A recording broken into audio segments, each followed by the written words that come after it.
Bonjour et bienvenue au rendez-vous de l'expérience client. Je suis Claire Morel, journaliste spécialisée dans les sujets de l'expérience client et je suis ravie d'animer cette quatrième saison.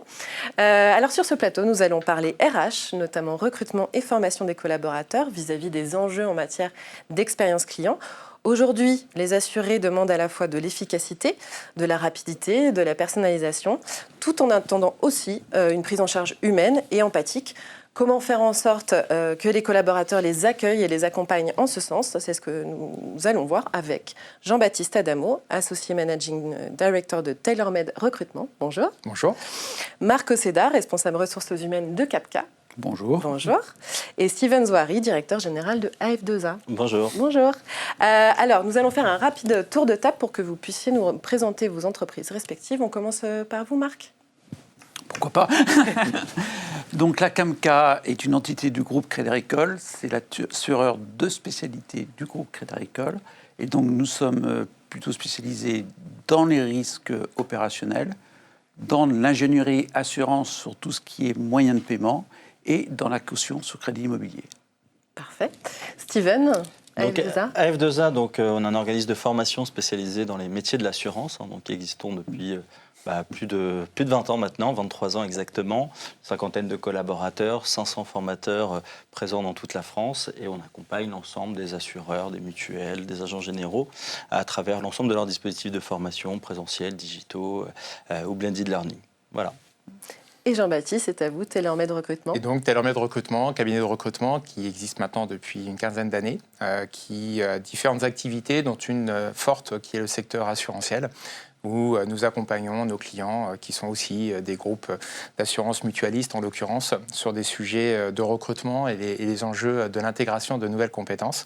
Une équipe d'environ une quinzaine de consultants et un engagement fort RSE également dans cette approche sociétale. Alors, première question justement pour vous, Jean-Baptiste. Quelles compétences on attend aujourd'hui d'un conseiller dans le secteur de l'assurance et de la mutuelle ? C'est une question qui est intéressante, qui est un peu vaste. Je vais juste la recentrer sur deux points, parce qu'au travers du terme conseiller, j'identifie ce qu'on va appeler les fonctions un peu front office, c'est-à-dire les métiers de la vente, les commerciaux, qui sont terrain ou pas. Et puis également les métiers plus en back office, dans lequel j'intègre aussi les plateformes, c'est-à-dire les relations clients ou les métiers de gestionnaire. Les compétences attendues aujourd'hui sur ces métiers, c'est de plus en plus une évolution vers une satisfaction client. Je crois que le mot client est vraiment le mot d'ordre et certainement fera en filigrane le thème de notre débat. Mais c'est effectivement arriver à apporter une satisfaction aux clients sur un marché aujourd'hui multiconcurrentiel, la législation a évolué, et des clients qui, qu'elles soient entreprises ou particuliers, sont également dans des attentes de technicité, mais en même temps de vulgarisation et aussi de rapidité. Les nouvelles technologies ont un nouvel impact. Et donc, tout ça vient un petit peu chambouler les nouvelles compétences attendues qui vont être de l'écoute, de la réactivité, de la disponibilité, une offre technique attirante et concurrentielle. C'est un métier qui a évolué ces dernières années et si oui, en quoi ? Alors, pour moi, je pense que la vraie évolution, c'est un peu un yo-yo. C'est-à-dire qu'à un moment donné, on a été beaucoup sur du distanciel, c'est-à-dire intégrer des comportements dans la relation client à distance. Et on revient, je trouve, aujourd'hui de plus en plus sur de la proximité. L'appartenance, la proximité avec le client final est de plus en plus forte quand on est sur des métiers dits commerciaux. Ça permet une meilleure écoute, donc c'est des nouveaux comportements qu'on vient revaloriser aujourd'hui, une meilleure compréhension du besoin et aussi d'aller travailler sur des solutions de plus en plus sur mesure pour le client. Et sur les métiers qu'on appelait, pardonnez-moi le terme qui n'est pas toujours celui qu'on apprécie, mais de back-office, c'est d'emmener ces métiers-là de plus en plus dans la proximité de la relation client, souvent par ce qu'on appelle l'appel sortant. Donc ça veut dire développer de nouveaux comportements, de nouvelles techniques dans la relation client par l'appel sortant. Alors, Steven, l'évolution du métier passe aussi par l'arrivée des nouvelles technologies. On parle beaucoup en ce moment d'IA générative. En quoi ça impacte justement ces métiers-là ?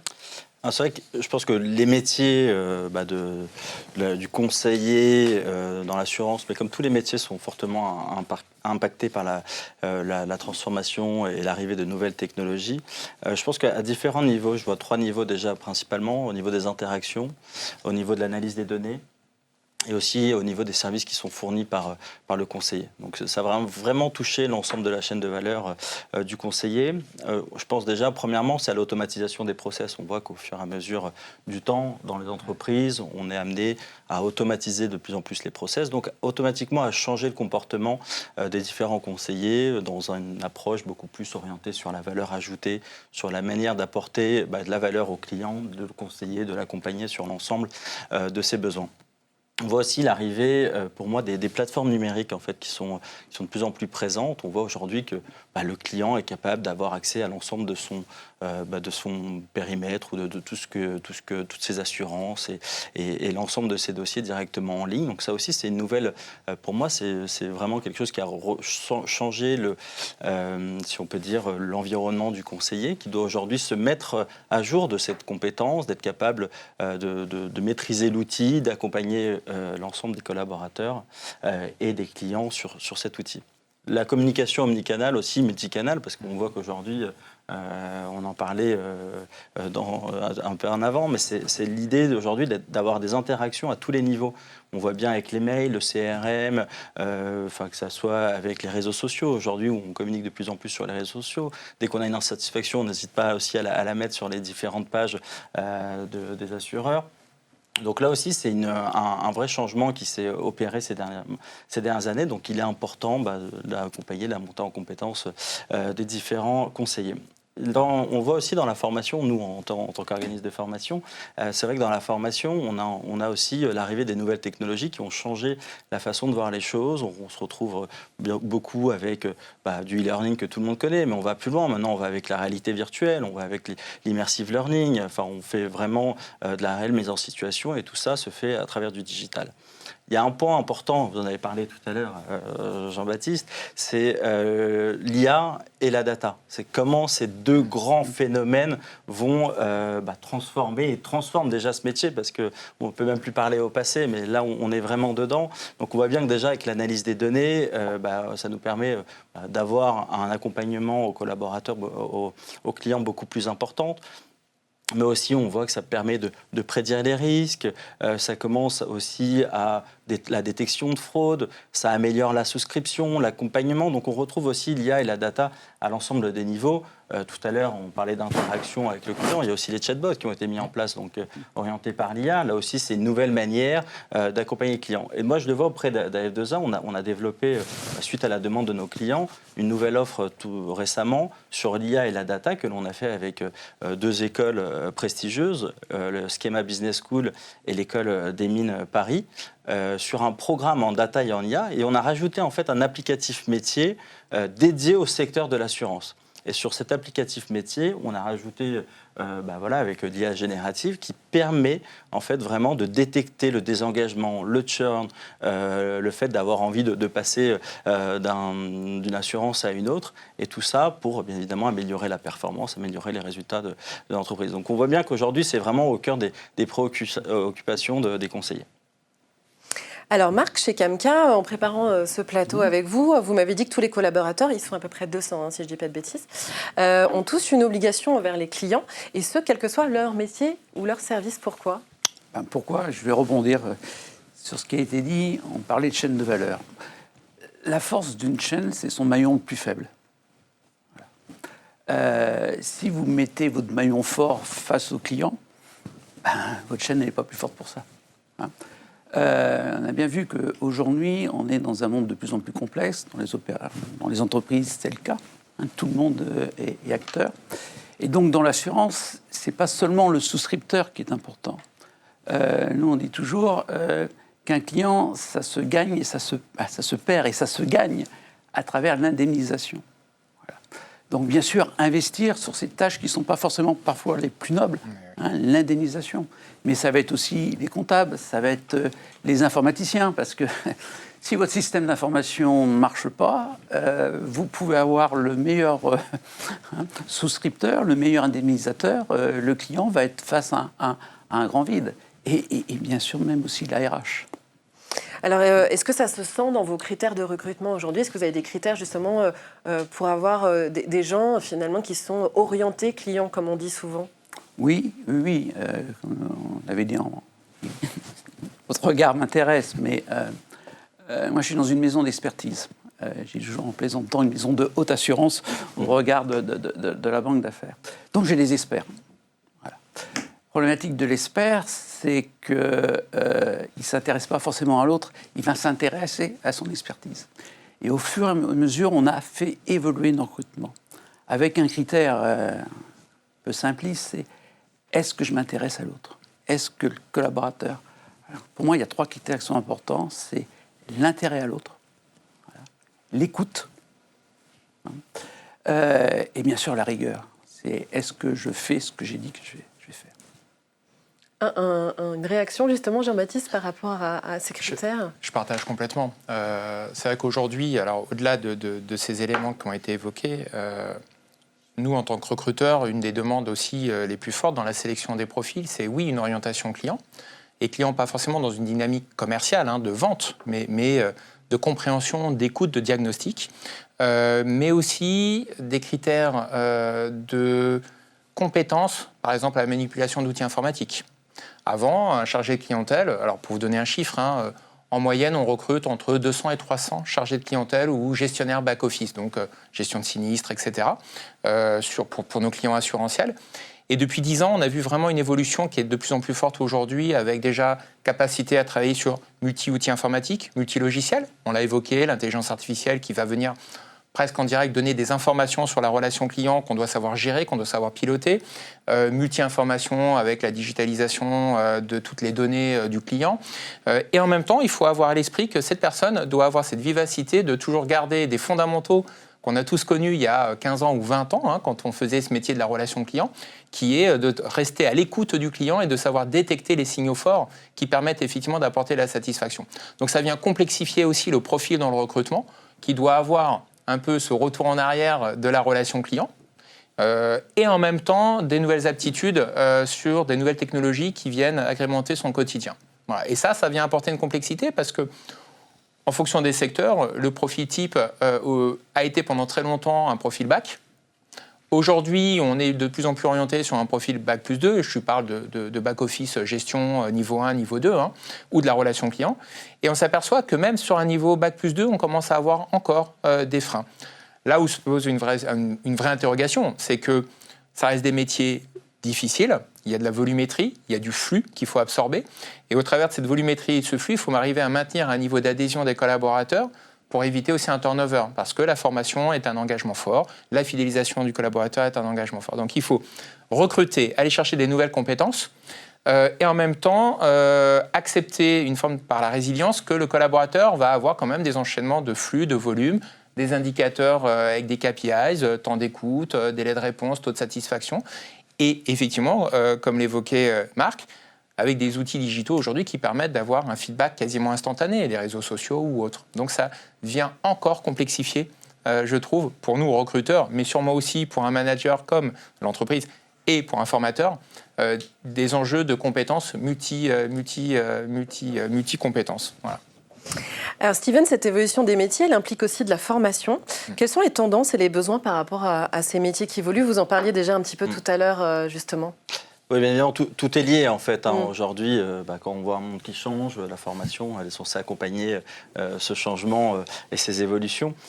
Premièrement, avant de rentrer sur les thématiques qui sont bien évidemment importantes et qui sont données par le marché, il y a aussi le retour au présentiel. Moi, je pense que c'est important aussi d'être capable d'en parler parce qu'il y a vraiment aujourd'hui ce regain et cette envie pour le conseiller de revenir en présentiel, échanger avec ses pairs, l'échange entre pairs, connaître les autres et de sortir un peu de ce giron qu'on a connu par la force des choses avec la Covid et les années qui ont suivi. Donc déjà sur la modalité, même si le e-learning et tout ce qui est digital reste omniprésent maintenant dans l'information, il y a quand même le retour au présentiel qui est important. Sur les thématiques, moi je vois différentes choses. La première, on a parlé tout à l'heure d'IA, data, nouvelles technologies. C'est, je pense, l'un des sujets les plus importants aujourd'hui dans le cadre de la formation. C'est l'IA, la data, les réseaux sociaux aussi, les nouveaux modes de communication, très important. Là aussi où c'est très important et on voit beaucoup de demandes, c'est tout ce qui est soft skills en fait. Alors ça a toujours été, mais là il y a encore un renforcement très fort. Quand je parle de soft skills, je peux parler bien évidemment de la relation client. On peut parler aussi de la partie communication, la partie conseil. Alors, le devoir de conseil, on en parle très régulièrement, mais le devoir de conseil, la vente. Et par contre, il y a un nouveau sujet qui est arrivé, alors, qui a toujours existé, mais encore plus présent, c'est tout ce qui est QVT, la qualité de vie au travail. Alors nous, on a un nombre de demandes assez impressionnantes sur la qualité de vie au travail. Donc on voit bien, pour rejoindre le recrutement, c'est aussi des éléments aujourd'hui qui sont devenus clés. Après, on va retrouver tout ce qui est formation technique, produit, et qui va en adéquation avec les évolutions. On peut parler du green. On peut parler du risque météo, évidemment c'est assez lié, mais tout ce qui est lié à la cybersécurité, tout ça sont des sujets bien évidemment très importants et sur lesquels les conseillers sont amenés aujourd'hui à se former. Et bien évidemment, en plus de tout ça, la formation réglementaire, comment ne pas en parler, hein, parce que toutes les entreprises bien évidemment ont cette contrainte, mais c'est vrai que nous chez E2A, on a une ambition, c'est de faire de cette contrainte vraiment une opportunité. Et une opportunité, c'est que tous les sujets dont on a parlé tout à l'heure, c'est d'arriver à les inclure dans cette fameuse obligation. Alors, pour les assureurs de la DDA, dont tout le monde connaît, donc je vais citer ces 3 lettres, et c'est vraiment arriver à accompagner le collaborateur dans sa montée en compétences, soit le conseiller, pour que on se serve de cette contrainte, mais on le forme, on lui donne les compétences pour s'adapter au monde qui change, pour s'adapter aux nouvelles évolutions, aux nouvelles technologies. Et ça, c'est vraiment un point, je pense, très important. Donc voilà pour moi les points importants aujourd'hui de la formation. J'en profite du coup pour rebondir, Marc, par rapport à la qualité de vie au travail. Bon, on se dit finalement, ça a toujours été une préoccupation, quoi qu'il en soit dans les entreprises. Mais est-ce qu'aujourd'hui, c'est un peu plus prégnant ? Si on n'est pas langue de bois, ça n'a pas été tout le temps une préoccupation. J'ai pas voulu, moi, vous froisser. Hein. Et la deuxième chose, c'est qu'il ne faut pas que ça soit du marketing RH. Il faut être très prudent dans ses propos. Moi, je parlerais d'engagement réciproque. Pour aller vers un engagement réciproque. Si vous voulez que ça fonctionne, il vous faut un collaborateur engagé. Ça, c'est clair. Donc, on va attendre des choses de la part du collaborateur. Mais autrefois, j'allais dire, la RH attendait, les ressources humaines, on attendait de nos collaborateurs qu'ils se donnent complètement. Et ça allait quasiment de soi. Et puis, les entreprises ont évolué. Donc, les collaborateurs ont compris que l'engagement qu'ils donnaient, ils n'avaient pas forcément la réciprocité. Et je pense qu'aujourd'hui, il faut arriver, effectivement, au côté engagement de l'entreprise. Qu'est-ce que moi je fais pour mon collaborateur pour qu'il soit dans les bonnes conditions pour travailler, tout en attendant qu'il soit aussi toujours engagé. Voyez-vous, il y a un équilibre qui est délicat. Alors je sais qu'il y a un slogan en disant « mes collaborateurs en premier feront que mes clients seront servis ». Il faut quand même passer, alors mes cheveux blancs ne doivent pas trop impacter mon discours, mais on arrive aussi avec des jeunes générations qui ont plus l'habitude d'avoir un nom, d'accord ? Donc, et on a des métiers de contraintes. Les contraintes réglementaires, elles sont là. Quand on parle de la DDA, c'est pas parce qu'il y a une institution qui a voulu se faire plaisir. C'est quand on va proposer de l'assurance à un client, quand on va le conseiller, il faut derrière les connaissances. Donc, à partir de là, je remets bien ce concept d'engagement réciproque, engagement de l'entreprise pour effectivement faire que le collaborateur soit dans de bonnes conditions, mais il n'y a pas que les locaux, il n'y a pas que la table de ping-pong, la qualité de la cantine ou du café, mais il y a la formation, vous venez d'en parler, il y a le management, comment le manager, il y a le projet d'entreprise, faire comprendre quelle est ma place, et puis faire que le travail soit intéressant. Je pense qu'on a un investissement fort côté entreprise, faire que le travail du collaborateur soit intéressant. Je dirais qu'il ait quelque chose à raconter le soir, réellement, quand il rentre. Je reviens sur l'histoire de la formation, Steven. Par rapport à la formation continue, qu'est-ce qui est important aujourd'hui, justement, en matière de formation continue ? Déjà tout ce qu'on vient de dire, bien évidemment, mais ça permet aux collaborateurs déjà de rester compétitifs, parce qu'on voit bien qu'on a un marché qui évolue, ça change, il y a des changements, il y a des nouvelles technologies qui arrivent, et c'est vrai que déjà, je pense que le premier point, c'est de faire en sorte que, il reste compétitif, il y a une évolution de ses compétences.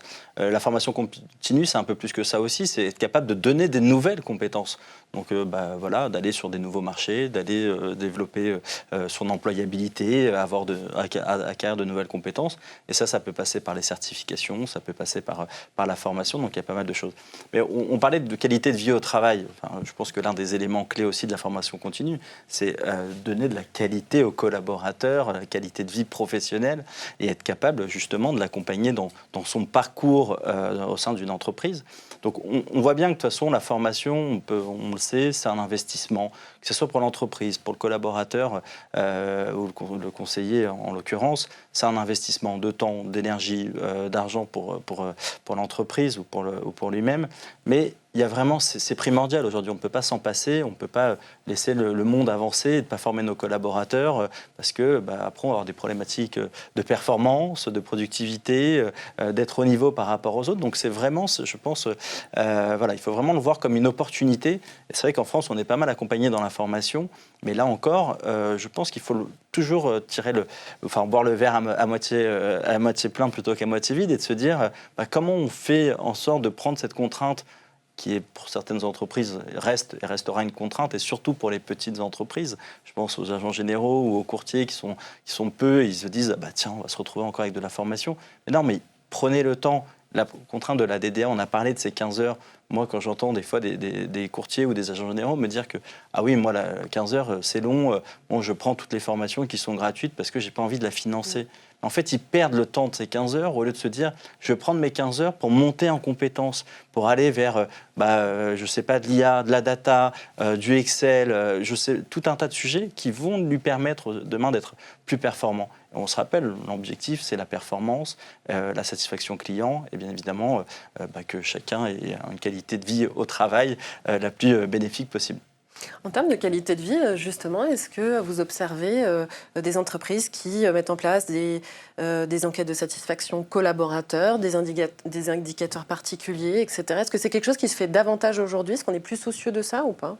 Oui, quand même. Enfin, je ne donnerai pas de nom précis, mais on voit bien que c'est un vrai sujet aujourd'hui dans l'entreprise. Autant avant, comme vous le rappeliez, Marc, c'était souvent un côté marketing, de dire tiens, on fait attention à nos collaborateurs. Aujourd'hui, c'est un peu plus que ça quand même.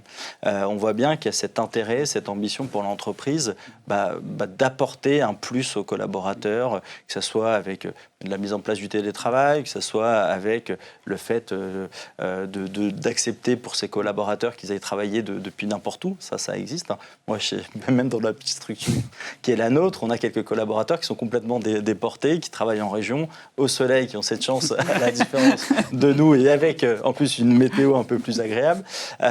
Donc voilà, c'est ça. Mais oui, on parlait tout à l'heure de la table de ping-pong. Alors moi, c'est pas là-dessus que je vais me pencher, mais c'est aussi, quand on va dans les entreprises, on voit bien ce climat qui se dégage, qui n'existait pas il y a quelques années. Moi, ça fait 10 ans que je fais ça. Je n'avais pas rencontré tant d'entreprises que ça il y a 10 ans qui proposaient ces choses. Moi, je peux rebondir. Au Crédit Agricole, ça fait maintenant un peu plus de 10 ans qu'on a des enquêtes. Donc, chaque entité peut la faire ou ne pas la faire. Ça s'appelle l'IER, l'indice d'engagement et de responsabilité. Donc, toujours avec les mêmes questions.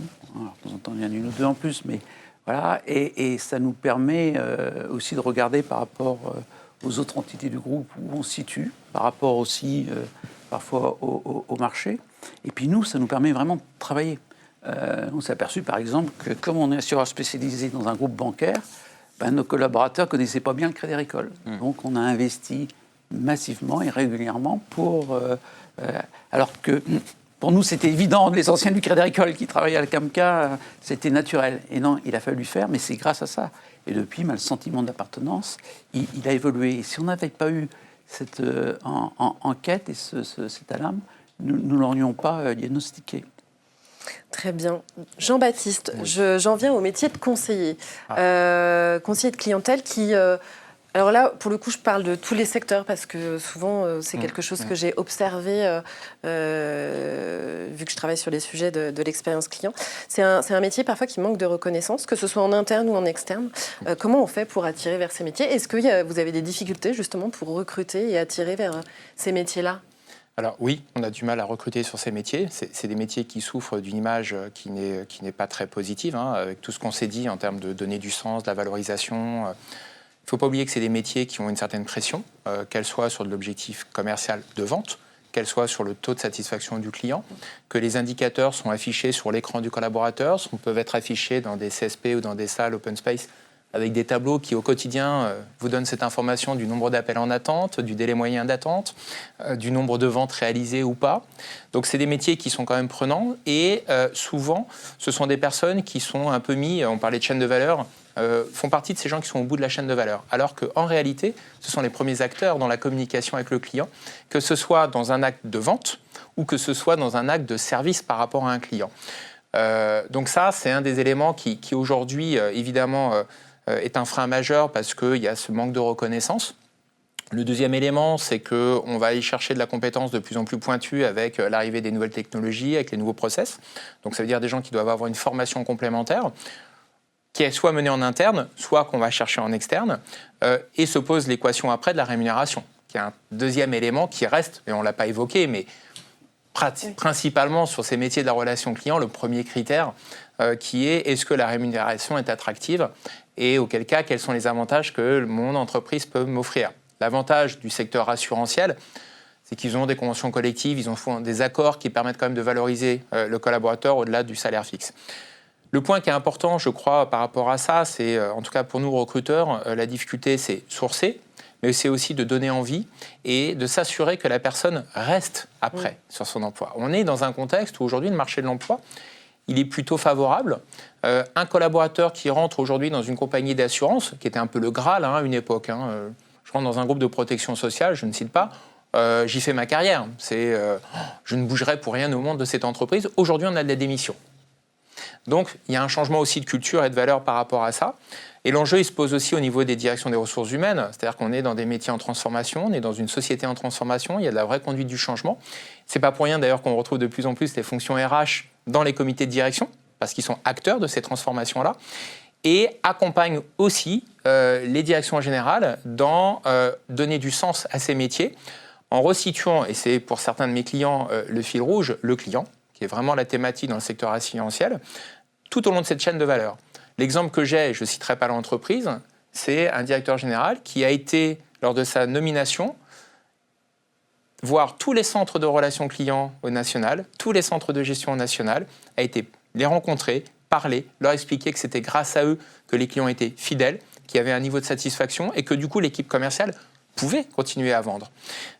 Et ils ont symboliquement, alors ça reste un symbole, mis une chaise de client dans toutes les salles de réunion. C'est anecdotique, mais ça montre bien aussi l'importance.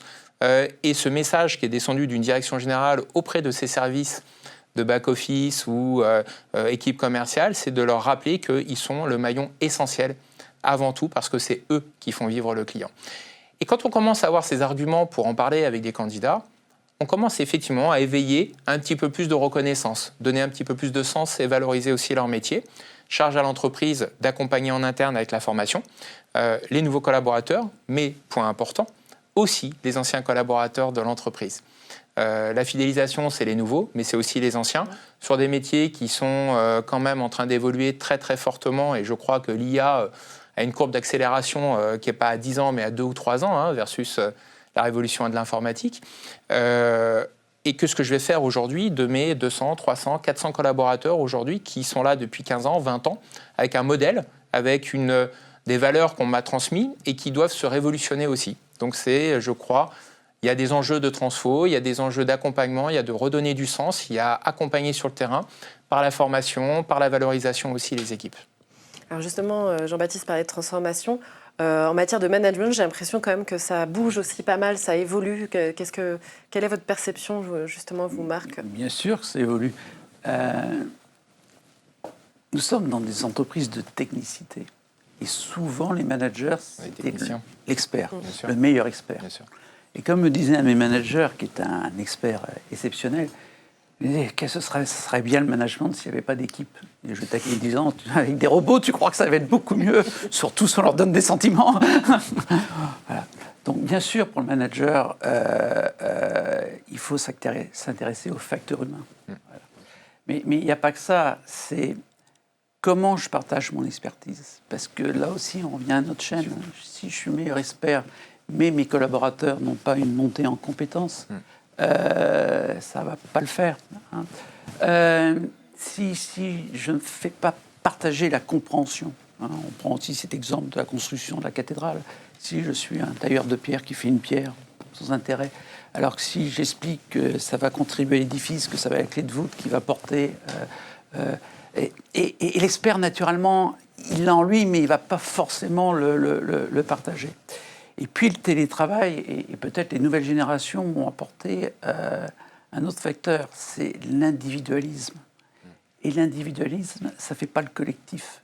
Donc comment moi, manager, je vais ramener mes brebis égarés vers ce collectif, ça c'est important, mais aussi comment j'individualise la relation. Et donc, je reviens un peu à ce que je vous disais tout à l'heure, c'est comment je m'intéresse à l'autre, comment je m'intéresse à mon collaborateur pour comprendre aussi comment il fonctionne, parce qu'au malheur, il ne fonctionne pas forcément comme moi.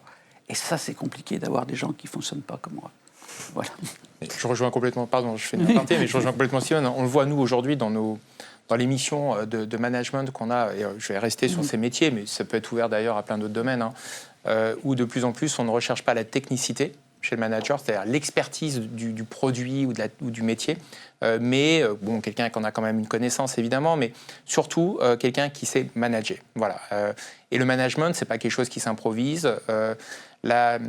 Le management a été très longtemps un phénomène de méritocratie dans l'organisation. C'est-à-dire que quand j'évolue, quand je suis performant, je deviens manager. Mais je ne pense pas qu'aujourd'hui, je pense que c'est un modèle qui est révolu. Et on est capable, dans des organisations, d'avoir des experts qui viennent en renfort auprès d'une équipe, accompagnés par un manager pour pouvoir apporter, transmettre la compétence technique à des équipes, et un manager qui, lui, par contre, va avoir le talent pour accompagner, motiver, faire grandir son équipe, maintenir un équilibre aussi de vie au sein de ses équipes pour aller chercher de la performance. Plus un coach, en fait. C'est ça. Le manager coach, le fameux. Exactement. Non, c'est vrai que pour compléter ce que disaient Marc et Jean-Baptiste, on voit bien que de toute façon, ça a été révolutionnaire avec l'arrivée du télétravail. Le manager n'est plus le même qu'il y a quelques années. Et c'est vrai qu'on a plus, on parle de coaching, enfin de coach, mais on peut parler de mentor aussi. Moi, c'est vraiment quelque chose que je vois, c'est d'être capable d'accompagner son collaborateur. Et je pense qu'aujourd'hui, l'une des principales compétences du manager, c'est ça. Et il y a un vrai changement aussi de compétences du manager. Voilà, tout à l'heure, vous parliez de méritocratie. Aujourd'hui, ce n'est pas des experts qu'on cherche forcément. On cherche des managers, donc on doit les accompagner. Alors, il y a des formations management à distance, il y a tout un tas de choses, mais il y a aussi la communication à distance, les nouveaux outils, la gestion de projet, parce qu'aujourd'hui, on ne peut plus manager son équipe comme avant. Et tout ça, c'est assez important. Et je pense qu'il y a un élément encore plus important, c'est un soutien que doit apporter le manager aujourd'hui à ses collaborateurs, un soutien qui soit émotionnel et professionnel. Il faut vraiment qu'il sorte un petit peu des sentiers battus, je dirais, du pur manager. Et pour ça, il doit être empathique, il doit être disponible, il doit être capable d'accompagner son collaborateur sur tous les sujets, mais aussi d'être capable de fixer beaucoup plus, comme on est à distance, les gens sont autonomes, il faut fixer un cap, il faut fixer des ambitions, des objectifs clairs, définis, les suivre, les accompagner. Et pour ça, je pense que si on doit parler du nouveau rôle de manager, oui, c'est vraiment celui qui va être capable d'accompagner son collaborateur et de lui donner les clés pour atteindre les résultats qui sont attendus. Très bien, je vous remercie infiniment, messieurs. Merci pour ma part, je vous donne rendez-vous très prochainement pour le 3e épisode des Rendez-vous de l'expérience client, lors duquel nous aborderons l'impact de l'IA dans la vie des clients et des collaborateurs.